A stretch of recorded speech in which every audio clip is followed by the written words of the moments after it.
नमस्कार, आप देख रहे हैं पहाड़ टीवी और मैं हूं नवल खाली। चलिए बुलेटिन की शुरुआत करते हैं, लेकिन उससे पहले एक नजर आज की हेडलाइंस पर। 4 धाम यात्रा के लिए अब तक हो चुके हैं 30 लाख से अधिक पंजीकरण। केदारनाथ को लेकर श्रद्धालुओं में विशेष उत्साह। उत्तराखंड में एनआईए का पड़ा छापा, खालिस्तानी समर्थक से संपर्क होने की आशंका। बाजपुर में गुरविंदर सिंह के घर एनआईए का छापा। ऋषिकेश से श्रद्धालुओं का पहला जत्था पंच प्यारों की अगुवाई में हेमकुंड साहिब के लिए हुआ रवाना। कार्यक्रम में मुख्यमंत्री धामी और राज्यपाल गुरमीत सिंह रहे शामिल। मौसम विभाग का येलो अलर्ट जारी, पहाड़ों से मैदानों तक बदलेगा मौसम, होगी झमाझम बारिश। सिखों के सबसे बड़े धार्मिक स्थल हेमकुंड साहिब के कपाट खुलने में महज 3 दिन का समय शेष है। बुधवार को ऋषिकेश के लक्ष्मण झूला स्थित गुरुद्वारे से धाम के लिए श्रद्धालुओं के पहले जत्थे को रवाना किया गया। कार्यक्रम में मुख्यमंत्री धामी और राज्यपाल गुरमीत सिंह भी शामिल रहे। पहले जत्थे में पंजाब, हरियाणा, दिल्ली, राजस्थान से 300 यात्री शामिल हुए। 4 धाम यात्रा के पंजीकरण प्रभारी प्रेमानंद ने बताया कि पंजीकरण केंद्र में 3 काउंटर होंगे। ये केंद्र सुबह 5 बजे से रात के 10 बजे तक खुलेंगे। वहीं धाम में अधिक बर्फ होने की वजह से फिलहाल 60 साल से अधिक उम्र के बीमार यात्रियों को जाने पर चमोली जिला प्रशासन ने रोक लगा दी है। 4 धाम की यात्रा 22 अप्रैल से प्रारंभ हो गई थी। 22 अप्रैल को जहाँ गंगोत्री धाम और यमुनोत्री धाम के कपाट खुले थे, वहीं 25 तारीख को 25 अप्रैल को केदारनाथ के कपाट खुले थे। 27 को बद्रीनाथ धाम के कपाट खुले थे और लगातार यात्रा चल रही है। 1 महीने का कालखंड आज से 4 दिन बाद यात्रा का पूरा हो जाएगा। इस बार क्योंकि हमको पहले से ही ये अंदाजा था कि यात्रा पिछले साल से भी बड़ी होगी। पिछले साल की यात्रा में पूरे यात्रा के सीजन में 50 लाख से भी अधिक लोगों ने रजिस्टर्ड रूप से और ऑफलाइन चारों धामों के दर्शन किए थे। पिछले साल भी बहुत बड़ी चुनौती थी, इस साल भी हमारे सामने चुनौती है कि यात्रा सबके सहयोग से सकुशल संपन्न हो और अब धीरे धीरे यात्रा अपने चरम पर आ गई है। आपको मैं बताना चाहता हूं कि केदारनाथ जी ने एक दिन में, एक महीने दिन 30,000 से भी ज़्यादा लोगों ने दर्शन के लिए अपना रजिस्ट्रेशन करवाया हुआ है। ये बड़ी चुनौती थी और जहां पिछले 1 महीने से लगातार बर्फबारी हो रही है। बुधवार को एनआईए ने 6 जिलों में 122 जगहों पर छापे मारे। जानकारी के मुताबिक एनआईए को सूचना मिली थी कि इन जगहों पर पाकिस्तानी और खालिस्तानी समर्थक मौजूद हैं। वहीं उत्तराखंड के बाजपुर के रतनपुरा गांव के निवासी गुरविंदर सिंह के घर भी एनआईए ने छापा मारा है। खबर थी कि गुरविंदर सिंह का खालिस्तानी समर्थक से संपर्क है, जिसको लेकर एनआईए की टीम बाजपुर पहुंची, लेकिन गुरविंदर सिंह घर पर नहीं मिल पाया। बताया जा रहा है कि वो अपने पिता के साथ विदेश में है। पर चमोली जिले के पोखरी से है, जहां उत्तराखंड पर्यटन विभाग द्वारा प्रदेश के पर्यटन, धर्म और संस्कृति मंत्री सतपाल महाराज की पहल पर मंगलवार को जिले की क्रौच पर्वत में स्थित कार्तिकेय स्वामी मंदिर में भव्य 108 बालमुखी संघ पूजा और हवन कार्यक्रम का आयोजन किया गया। पृथ्वी की परिक्रमा करने के बाद कार्तिकेय स्वामी यहां पहुंचे तो गणेश को श्रेष्ठ पद दिया गया, जिसके बाद कार्तिकेय ने अपनी मां पार्वती से नाराज होकर यहां पर तपस्या की थी। आपको बता दें कि कार्तिक स्वामी आने वाले तीर्थ यात्रियों की संख्या लगातार बढ़ रही है। आपको बता दें कि कार्यक्रम के अवसर पर केदारनाथ की विधायक शैला रानी रावत ने कहा कि पर्यटन की दृष्टि से इस स्थल को विकसित किए जाने से क्षेत्र के लोगों को रोजगार के अवसर मिलेंगे। वहीं प्रदेश भी विकास के पथ पर अग्रसर होगा। आपको बता दें कि कार्तिक स्वामी ही एकमात्र ऐसा मंदिर है जहां मंदिर में जाकर अर्धचंद्राकार हिमालय के दर्शन होते हैं। पर कार्तिकेय स्वामी का जो तपस्थली है, जहाँ पर उन्होंने तप किया, वहाँ पर आए हुए हैं। दक्षिण भारत के यहाँ प्रमुख शिवाचार्य गुरुजन लोग आए हुए हैं। यहाँ पर बहुत बड़ा क्या कहते हैं, वालम शंख से जो है 108 शंखों से पूजन हुआ है, विधि विधान से पूजन हुआ है और ये मैं समझता हूँ दक्षिण को काफ़ी आकर्षित करेगा, जो खास करके हमारे मुरुगन स्वामी, हमारे कार्तिकेय स्वामी के शिष्य हैं, उनको आकर्षित करेगा। बहुत मेजॉरिटी इनकी जो है तमिलनाडु में है, महाराष्ट्र में है, कर्नाटक में है, तो वहाँ से लोग यहाँ आएंगे और केरल के अंदर बहुत ज़्यादा इनको लोग मानते हैं। तो निश्चित रूप में ये उस समुदाय के लोगों को यहाँ आकर्षित करेगा और ये बहुत बड़ा एक तपस्थल है जहाँ से उन्होंने शक्ति प्राप्त की और फिर वो दक्षिण की तरफ निकलते हैं। सर, रोपवे के लेकर के बातें हो रही है कि रोपवे यहाँ पे बनेगा, क्या कुछ आपने इसके बारे में? हम रोपवे का एक पॉसिबिलिटी है और एक है फंडिकुलर की पॉसिबिलिटी है। सारी पॉसिबिलिटी को देखा जाएगा जिससे अधिक यात्रा यात्री यहाँ आ सके, और यहाँ और भी जो काम कर रहे हैं, हेलीपैड का काम है, वो सब चीज़ के बारे में हम सोचेंगे।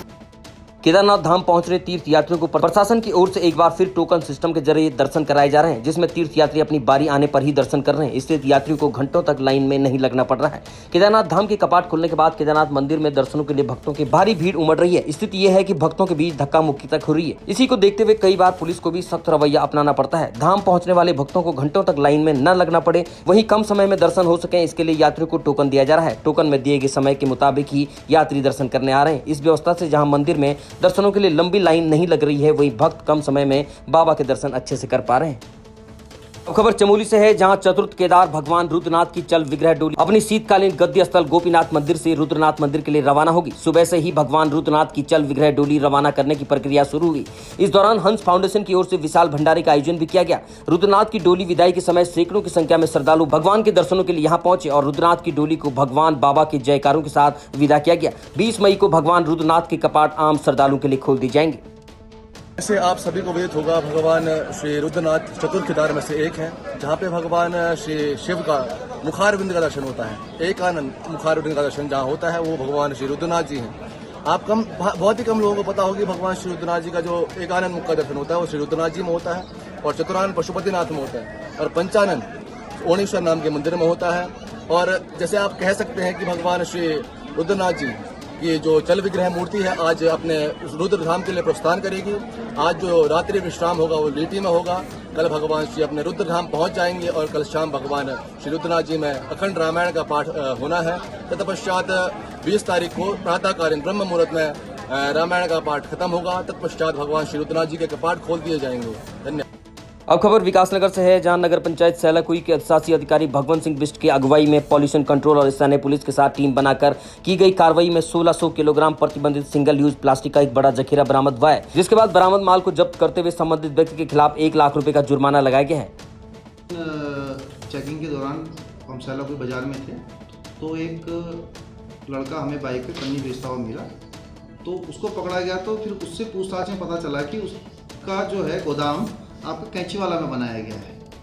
तो फिर एक संयुक्त टीम बनाई गई, जिसमें एसओ साहब सैलाकुई, मोहन सिंह सर, हमारे पीसीबी से भी आए थे सुरेंद्र जी, और मेरे द्वारा टीम को लेके कैंचीवाला ऐसे गोदाम पे छापा मारा गया। और वहाँ से हमें 1600 केजी कुंटल आपका 16 कुंटल माल जो आपका सिंगल यूज प्लास्टिक की श्रेणी में आता है, जो बैन है, वो प्राप्त मिला है। सर कितना लगभग माल होगा, क्या इसका लागत होगी कम से? लगभग अगर मोटा मोटा देखें तो ये 2 लाख के लगभग का इसका सामान है। 1.5 से 2 लाख के लगभग की इसकी कॉस्टिंग होगी। जिसकी इसकी पॉलीथीन है, आपके जो single use plastic ban glasses हैं वो हैं, स्ट्रॉज हैं, आपके फोक हैं, और पॉलीथीन भी इसमें आपकी कोई ब्लैक पॉलीथीन है, कोई वाइट पॉलीथीन है। पॉलीथीन भी इसके अलग अलग टाइप की, मीट वाले को देते हैं तो ब्लैक वाली दे देते हैं जो प्रतिबंधित है। तो अब कार्रवाई क्या की जाएगी? अब इसके जो हमने ये किया है इसको सील किया जा रहा है, प्लस इसके ऊपर जो हमारी आपकी 16 फरवरी 2021 की जो उत्तराखंड शासन द्वारा जो अधिसूचना जारी हुई थी उसके क्रम में इस पर चालानी कार्रवाई की जाएगी। तो इसको खुदरा विक्रेता के तौर पे इस पर 1 लाख का चालान नगर पालिका स्वयं करेगी। बाकी अन्य विभाग भी अपनी जो कार्रवाई होंगी वो करेंगे। और पुलिस एक्ट में भी एसओ साहब इसका चालान करेंगे। क्या सर आने वाले समय भी इतनी बड़ी कार्रवाई देखने को मिलेगी? बिल्कुल बिल्कुल, ये हमारा अभियान लगातार चालू रहेगा, क्योंकि मेरे पास 2 नगर पालिकाओं का चार्ज है। आप लोगों को पता ही होगा कि मैंने हरबटपुर में भी इस प्रकार की कार्रवाई कई बार करी है, मगर इतनी ज़्यादा मात्रा में सामग्री वहाँ नहीं मिली, मगर यहाँ पे हमें इसमें सफलता मिली है। तो हमने यहाँ जो कार्रवाई आज की है, भविष्य में भी इस प्रकार की कार्रवाई करते हैं। सर देखने को मिल रहा है कि हर जगह प्लास्टिक का यूज हो रहा है, दुकानों वगैरह में, इसमें कुछ कार्रवाई हुई? इसमें लगातार हमारी जो टीम बनाई गई है, शासन स्तर पे, जिला स्तर पे सभी लोगों को निर्देशित किया गया है कि किसका क्या काम है। वो हर आदमी काम कर रहा है और हम लोग भी उसी क्रम में आगे इस प्रकार की कार्रवाई करते रहे। क्या सर नगर पालिका द्वारा जो है बैन के बारे में बताया जा रहा है इससे, या मार्केट? बिल्कुल, शहर में हमारे व्यापार मंडल के साथ एक बैठक हो चुकी है, प्लस यहाँ पे मेरे द्वारा, क्योंकि पूर्व में ये तो आपका 16 फरवरी 2021 के नोटिफिकेशन है जिसमें आपका ये आ चुका, और ये कई आपके ऐसी सिंगल यूज प्लास्टिक है जो उससे पहले भी बैन हो चुके थे, जैसे थर्माकोल के प्लेट, ग्लास। मगर ये जो आपकी 16 फरवरी 2021 की जो अधिसूचना है इसके क्रम में भी जो मेरे से पूर्व में जो अधिशासी अधिकारी यहाँ रहे हैं उनके द्वारा यहाँ प्रचार प्रसार किया गया, सभी लोगों को बताया गया और मेरे द्वारा जब यहाँ ज्वाइन किया गया उसके बाद खबर मुख्यमंत्री के गृह क्षेत्र खटीमा से है, जहां उत्तरी बनबसा कक्ष संख्या 2 खटीमा रेंज के अंतर्गत लोहिया हेड रोड में पॉलीफ्लेक्स कंपनी के पास वन भूमि पर अवैध मजार को खटीमा उप जिलाधिकारी रविंद्र सिंह बिष्ट और एसडीओ वन विभाग संतोष कुमार पंत के नेतृत्व में उनकी टीम द्वारा जेसीबी के माध्यम से ध्वस्त किया गया। उप जिलाधिकारी रविंद्र सिंह बिष्ट ने बताया कि शासन और न्यायालय के अनुपालन में ये कार्रवाई की जा रही है। हमने जो ये पॉलीप्लेक्स के सामने रिजर्व फॉरेस्ट में एक अवैध रूप से पीर बाबा की मजार बनी हुई थी, उसको हमने ध्वस्त करने की कार्रवाई की है, क्योंकि लगातार सरकार से ये आदेश है कि जितने भी हमारी सरकारी भूमि या रास्ते हैं उसमें जो अवैध धार्मिक संस्थाएं हैं उसका निर्माण नहीं किया जा सकता, और माननीय न्यायालय का भी यही आदेश है। उसी न्यायालय के आदेश के अनुपालन में हमने आज ये ध्वस्त करने की कार्रवाई की। सर अभी फॉरेस्ट विभाग ने चिन्हीकरण किया है, उसकी सूची हमें उपलब्ध करवा रहे हैं और उनके जैसे वो हमसे सहायता मांगे उस हिसाब से पुलिस प्रशासन उनको सहायता देगी। ये जो वन भूमि या जो भी मेरी सरकारी भूमि है उसमें जो अवैध अतिक्रमण के विरुद्ध वन विभाग प्रशासन और पुलिस प्रशासन के साथ सहयोग से लगातार उसकी बेदखली कार्रवाई कर रहा है। इसी क्रम में आज जो उत्तरी बनबसा कक्ष संख्या 2 में खटीमा रेंज के अंतर्गत एक अवैध धार्मिक संरचना जो पाई गई थी उसको उसे मुक्त किए जाने की कार्रवाई की गई। इसमें जो हमारे प्रभाग के अंतर्गत है सभी चिन्हित क्षेत्रों में नियमानुसार विधिक प्रक्रिया अमल में लाने के उपरांत कार्रवाई की जाएगी, जो आने वाले दिनों में भी जारी रहेगी।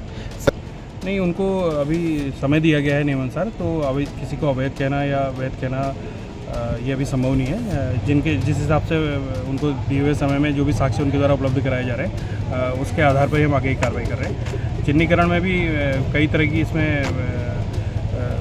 कई तरीके के प्रकरण हैं, कई में सीमाओं की स्थिति स्पष्ट नहीं है, कुछ में वाद माननीय न्यायालयों में दायर हैं, तो उन सभी को ध्यान में रखते हुए अग्रता कार्रवाई की। अब खबर थाना बहादुराबाद के क्षेत्र सातर से, जहां कांस्टेबल पंकज बिष्ट अपने सहकर्मी कांस्टेबल सौरभ बिष्ट के साथ गश्त पर थे, जहां 2 संदिग्ध जो सुपर स्प्लेंडर मोटरसाइकिल पर सवार थे जिनकी गतिविधि संदिग्ध दिखाई दी, उनके पास से अवैध तमंचा और 2 जिंदा कारतूस मिले हैं। वहीं उनके विरुद्ध थाना बहादुराबाद में आर्म्स एक्ट के तहत मुकदमा दर्ज करवाया गया। अब खबर मसूरी से है, जहां मसूरी एक निजी कार्यक्रम में शिरकत करने पहुंचे पूर्व मुख्यमंत्री हरीश रावत और मसूरी शहर कांग्रेस अध्यक्ष अमित गुप्ता, मेघ सिंह कंडारी, महिमानंद और जयपाल राणा के द्वारा उनका स्वागत किया गया। हरीश रावत ने कहा कि हिमाचल के बाद कर्नाटक की जीत कांग्रेस के लिए बहुत ही महत्वपूर्ण है। कांग्रेस पार्टी लगातार अपने कार्य क्षेत्र में सुधार कर रही है, जिसके परिणाम स्वरूप कांग्रेस लगातार चुनाव जीत रही है। आगामी राज्यों में चुनाव होने वाले हैं, जिसमें कांग्रेस योजनाबद्ध तरीके से चुनाव मैदान में उतरेगी। तो यहाँ यदि वो यहाँ के विकास कार्यों को गति देने के लिए आ रहे हैं, वो विकास की समीक्षा करेंगे तो स्वागत है। यदि चुनाव के दृष्टिकोण से आ रहे हैं तो हम उनकी सेवा में कुछ पुष्प अर्पित करेंगे जब वो आएंगे। साधनों से ये बात बड़ी जोर शोर से कही जा रही है कि महंगाई दर शून्य पर आई, महंगाई रुकी, महंगाई खत्म हुई, आदि आदि। और मैं ये कहना चाहता हूँ कि दाल, आटा, चावल, दूध, बिजली, पानी, हर आम आदमी की आवश्यकता की चीज महंगी हो रही है।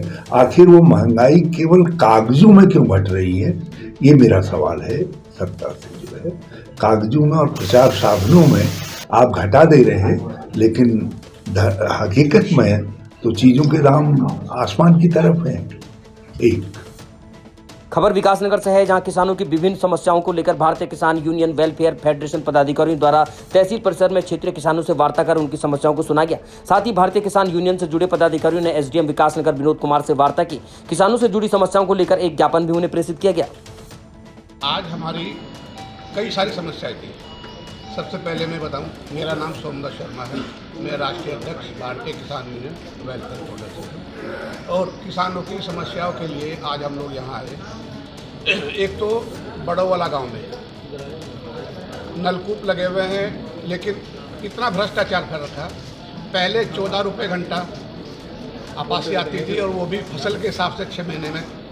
अब जो है नगद पैसे लिए जा रहे हैं, ना कोई रसीद ना पर्चा, और 50 रुपये घंटे के हिसाब से पैसे लिए जा रहे हैं। तो आज हमने एसडीएम साहब से कहा कि इसकी जो है जांच की जाए और पता किया जाए कि ये पैसे कहाँ जा रहे हैं। 50 रुपये घंटे के हिसाब से पैसे ले रहे हैं, रसीद पर्चा कुछ है नहीं, और समय पे पानी नहीं दे पाए। एक हमारे किसान भाई जिनका NH में ज़मीन आई है, लेकिन उनका मुआवजा उन तक नहीं पहुंच पा रहा है। तहसील स्तर से उनको जो है चक्कर कटवाए जा रहे हैं और आज उसी के लिए कहा कि भाई जांच की जाए और उनका जो है या तो उनके बदले में ज़मीन दी जाए या फिर उनका मुआवजा जैसे सबको मिला उनको भी मिल जाए। तो एसडीएम साहब ने कहा कि हम इसकी जांच करा के जल्दी इसको पूरा कराते हैं। एक यही रामपुर में नहरों की सिंचाई विभाग की जो नहरें हैं वो बड़ी ही अस्थगित बिल्कुल क्षतिग्रस्त हुई पड़ी है। उनमें कोई पानी नहीं चल पाता, जो पानी आता है तो रास्ते में वीरान हो जाता है। किसान बहुत परेशान है, पानी की बहुत भारी समस्या है। तो उसके बारे में आए थे तो आश्वासन दिया है कि जल्द ही नहरों की सफाई कराएंगे और उसकी व्यवस्था की जाएगी, क्योंकि आजकल गर्मी का मौसम है, इसमें किसानों को पानी की बहुत ज़्यादा ज़रूरत है। चाहे नलकूप हो और चाहे सिंचाई विभाग की नहरें हों, वो सब जो है दुरुस्त कराई जाएँ। और आज आश्वासन दिया अगर कुछ नहीं होता है तो फिर जो है मजबूर होकर किसानों को सड़कों पर उतरना पड़ सकता है, लेकिन उससे पहले अगर बातचीत से काम होता है बहुत अच्छी। खबर लक्सर से है, जहां लक्सर के प्रसिद्ध श्री रुद्र महादेव पीठ में 111 अग्निकुंडों के बीच 41 दिनों तक असाधारण साधना तप का आगाज हो चुका है। आपको बता दें कि अग्निकुंडों के बीच नागा बाबा महंत श्री फूलगिरी महाराज द्वारा 41 दिन तक अनूठी साधना तपस्या यहां की जा रही है। 41 दिनों तक धुनों में तपने के बाद विशाल भंडारे का यहां आयोजन किया जाएगा। उद्देश्य है कि बड़े बड़े महापुरुषों ने भी तपस्या और साधना की है। तपस्या और साधना करना बड़ी उत्तम है। ये 3 तपस्या है, एक तो सूर्य देव भगवान नारायण की है, एक अग्नि देव की है, एक पृथ्वी का योग है। तीनों देव को मिला के एक तपस्या की जाती है जिसको अग्नि योग कहा जाता है।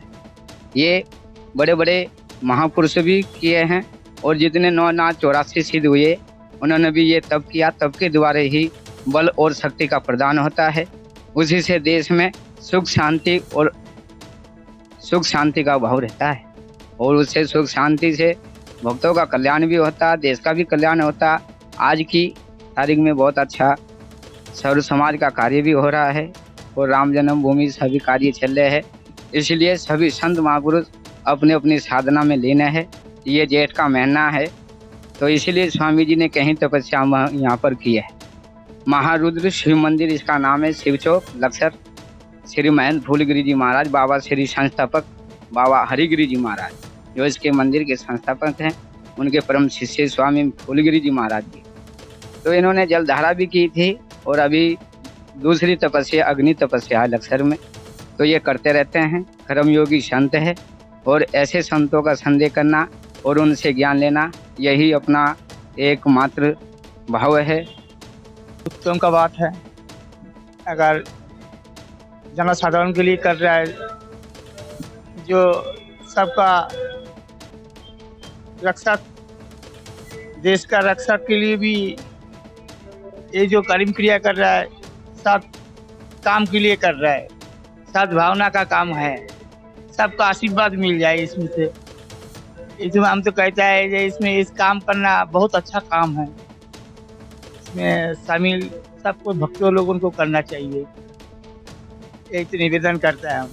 कल 15 तारीख से ये प्रोग्राम स्टार्ट हुआ है। 111 धुनें प्रज्वलित कर 12 बजे से 3 बजे तक महंत फूलगिरी जी महाराज इन धुनों में के धुनी तपस्या कर रहे हैं और ये प्रोग्राम 41 दिन ऐसे ही चलेगा लगातार।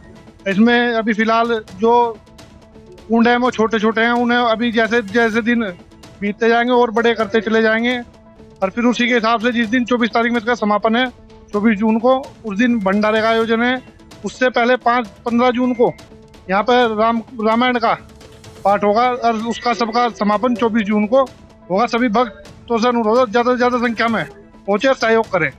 खबर विकासनगर से है, जहां ई रिक्शा चालकों के चालान काटे जाने के विरोध में तहसील परिसर पर प्रदर्शन किया गया। तहसील परिसर में जमकर नारेबाजी भी की गई। इस दौरान प्रदर्शनकारियों ने एसडीएम विनोद कुमार को अपना ज्ञापन सौंपा। उन्होंने कहा कि ई रिक्शा चालकों को रूट डाइवर्ट करने से उनके सामने रोजी रोटी का संकट पैदा हो गया है और ऐसे हालत में ई रिक्शा चालक कहां से अपनी किस्तें पूरी करेंगे। वहीं अपने बच्चों के भरण पोषण की जिम्मेदारी भी उनके ऊपर है। उन्होंने कहा कि 1 हफ्ते के अंदर यातायात व्यवस्थापक और व्यापार मंडल अध्यक्ष को बुलाकर एक संवाद शुरू किया जाए ताकि ई रिक्शा चालक कहां अपना ई रिक्शा चला सके, ये बात निर्धारित की जा सके।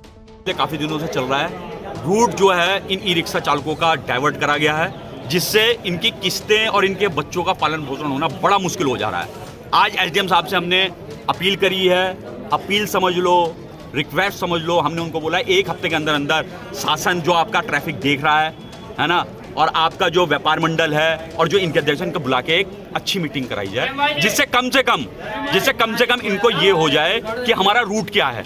अभी क्या है, कोई बोल रहा है ये रूट है, कोई बोल रहा है 9 बजे से घुस सकते हो, कोई बोल रहा है 10 बजे से घुस सकते हो। मेरा कहने का मतलब है सुबह जिस समय बाहर ना आओ मार्केट में, उस समय इनको चलने दिया जाए, और शाम के टाइम 1-2 घंटे जिस समय बाहर ना उस समय चलने दिया जाए, और इनको कम से कम वहाँ तक जाने दिया जाए। जैसे गीता यहाँ से हरदोपुर वाले गीता भवन तक आ जाएं और कालसी वाले रूट वाले पेट्रोल पंप तक आ जाएं। उससे क्या होगा कि जो यात्री हैं, जो हमारी सवारियाँ हैं, उनको भी बाहर नहीं पड़ेगा, नहीं तो उनको डबल पैसा देना पड़ेगा। इसलिए मेरा मानना यह है कि उन लोगों की भी सोचते हुए और इन्हीं रिक्शा वालों की सोचते हुए इनकी मांगों को, जायज मांगों को मानना चाहिए। खबर खटीमा से है, जहां इन दिनों खनन माफिया बेखौफ है। खनन माफियाओं द्वारा परमिशन के नाम पर रात को भी खनन किया जा रहा है और प्रशासन की आंखों में धूल झोंकते हुए खनन माफिया खटीमा में सक्रिय दिखाई दे रहे हैं। ट्रैक्टर ट्रॉली में खुलेआम ले जा रही मिट्टी हवा में उड़ रही है। वहीं इस मामले पर खटीमा पुलिस क्षेत्राधिकारी कहते हैं कि कार्रवाई की जा रही है। अब देखना ये होगा कि प्रशासन द्वारा रात में खनन कर रहे खनन माफिया पर कार्रवाई होती भी है या नहीं।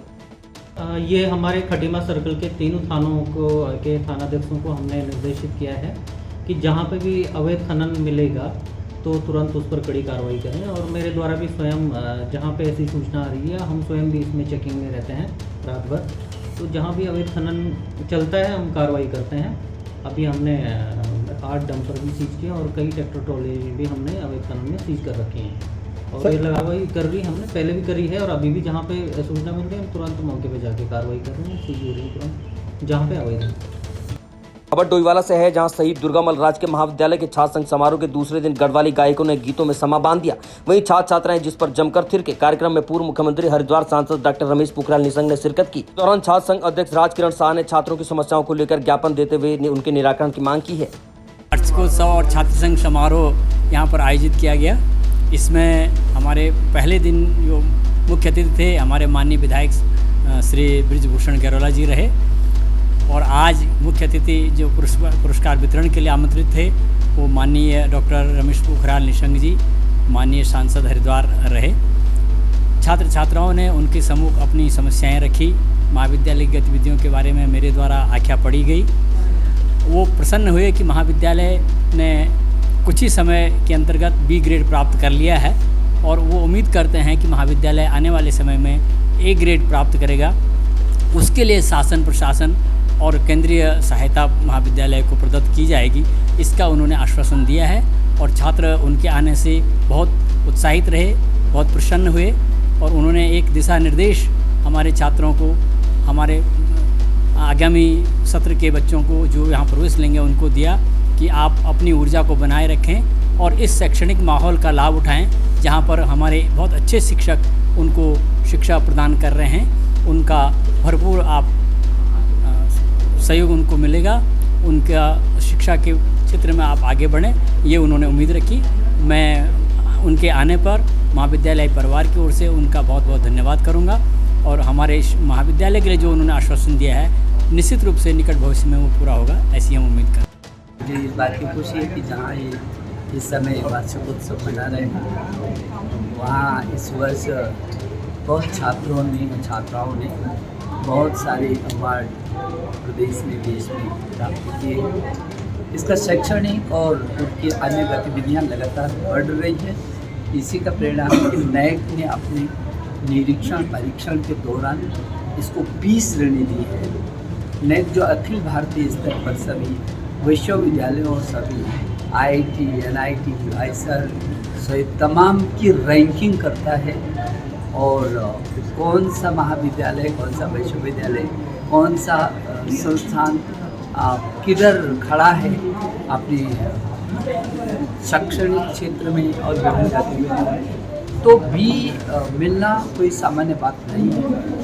मुझे खुशी है, मैं शुभकामनाएं देना चाहता हूँ प्राचार्य जी को और उनकी पूरी टीम को कि अगली बार ये B+ और A में आए तो ये गौरवान्वित होगा।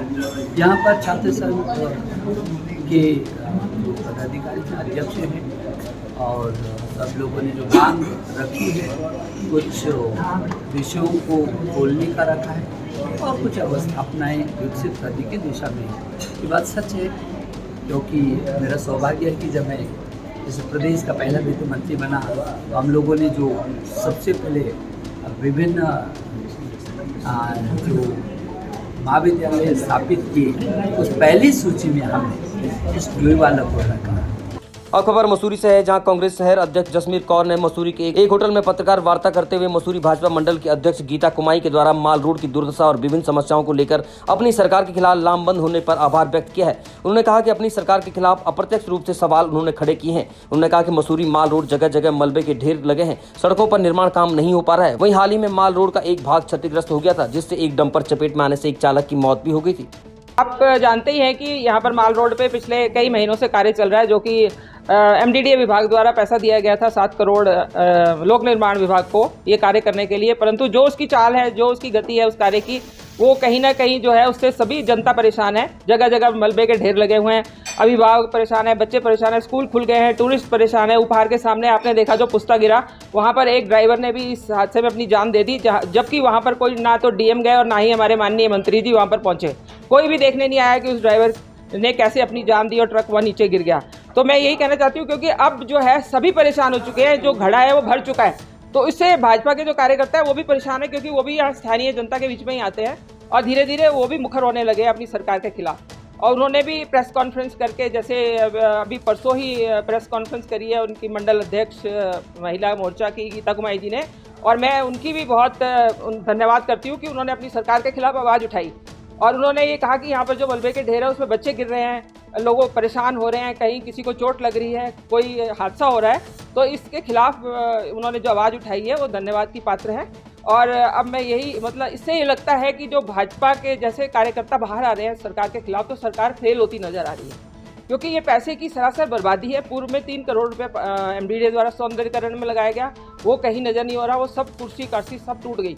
और अब 7 करोड़ की योजना जो चल रही है, सड़कों पे सड़क बन रही है, वो भी कहीं पूरी होती नज़र नहीं आ रही, क्योंकि उनके अधिकारी द्वारा कहा जा रहा है कि इस कार्य को कम से कम भी 6 महीने और लगेंगे।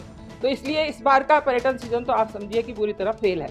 दूसरी ओर जो 144 करोड़ की पेयजल योजना की वाहवाही लूटी जा रही है भाजपा द्वारा, धन्यवाद किया जा रहा है अपने मंत्रियों का, तो मैं धन्यवाद करती हूँ अपने माननीय पूर्व मुख्यमंत्री हरीश रावत जी का, जिनके द्वारा 2 करोड़ रुपया स्वीकृत किया गया था इस योजना के लिए, और शुरुआत कांग्रेस ने की थी। और आज इनके कार्यकाल में ये कार्य पूर्ण हुआ है, परंतु वो भी पूरी तरह पूर्ण नहीं हुआ है। वहाँ पर भी अभी बिजली स्टेशन नहीं बना है, कि जहाँ से ये पानी जो पंप होना है वो स्टेशन अभी नहीं बना है, वो भी अभी धीरे धीरे आएगा। और 9-10 MLD की जगह सिर्फ 3 MLD जो है अभी मसूरी में पानी पहुँचा है, और इन्होंने इतना हल्ला मचाना शुरू कर दिया है। अभी तक की खबरों में इतना ही। आगे की खबरों के लिए देखते रहिए पहाड़ TV। तब तक के लिए नमस्कार।